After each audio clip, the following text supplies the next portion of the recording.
Hello friends, ഇതാ മുരിങ്ങയിലാണ്ടോ നല്ല തോരൻ വെക്കാൻ കൊണ്ടാച്ചതാണ് കേട്ടോ. ഇതാ മുരിങ്ങയില നല്ല വിറ്റാമിൻ എ അടങ്ങിയതാണ് കേട്ടോ. ഇത് നമുക്കില്ലേ ഒരു മുട്ടയും കൂട്ടിയിട്ട് ഇത് മുരിങ്ങയില നല്ല തോരനാക്കുവാണെങ്കിൽ നല്ല ടേസ്റ്റ് ആയിരിക്കും കേട്ടോ. നിങ്ങളിങ്ങനെ ചെയ്യാറുണ്ടോ? പിന്നെയെന്ന് വെച്ചാൽ ഇത് നമുക്കുണ്ടല്ലോ കറി വെക്കാം, പരിപ്പിലും കൂട്ടിയിട്ട് വെക്കാം. പരിപ്പ് കൂട്ടി വെച്ചാലും നല്ല ടേസ്റ്റ് ആയിരിക്കും. നമുക്ക് ഒരുപാട് ഇലകൾ എന്ന് വെച്ചാൽ നല്ല ഗുണങ്ങളുള്ളതാണ്.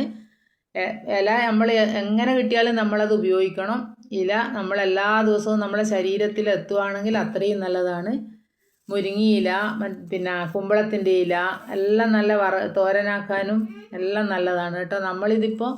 നമുക്കിത് കുറച്ച് ഇല നമ്മൾ വീട്ടിൻ്റെ അടുത്തുനിന്ന് കിട്ടിയതാണ്. ഇവിടെയില്ല, നമ്മൾ വീട്ടിൻ്റെ അടുത്ത് പോയിട്ട് അങ്ങനെ വാങ്ങിക്കൊണ്ടാകുന്നതാണ്.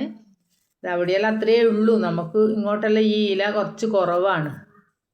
നമ്മളൊന്നും വീട്ടിൽ നട്ടിട്ടൊന്നും നന്നാവുന്നില്ല, അതുകൊണ്ടാണ് ഇത് ബാക്കിയാവുന്നില്ല. കറിവേപ്പില, ഈ മുരിങ്ങയിലൊന്നും നമുക്ക് വീട്ടിൽ അങ്ങനെ ഉണ്ടാവുന്നില്ല.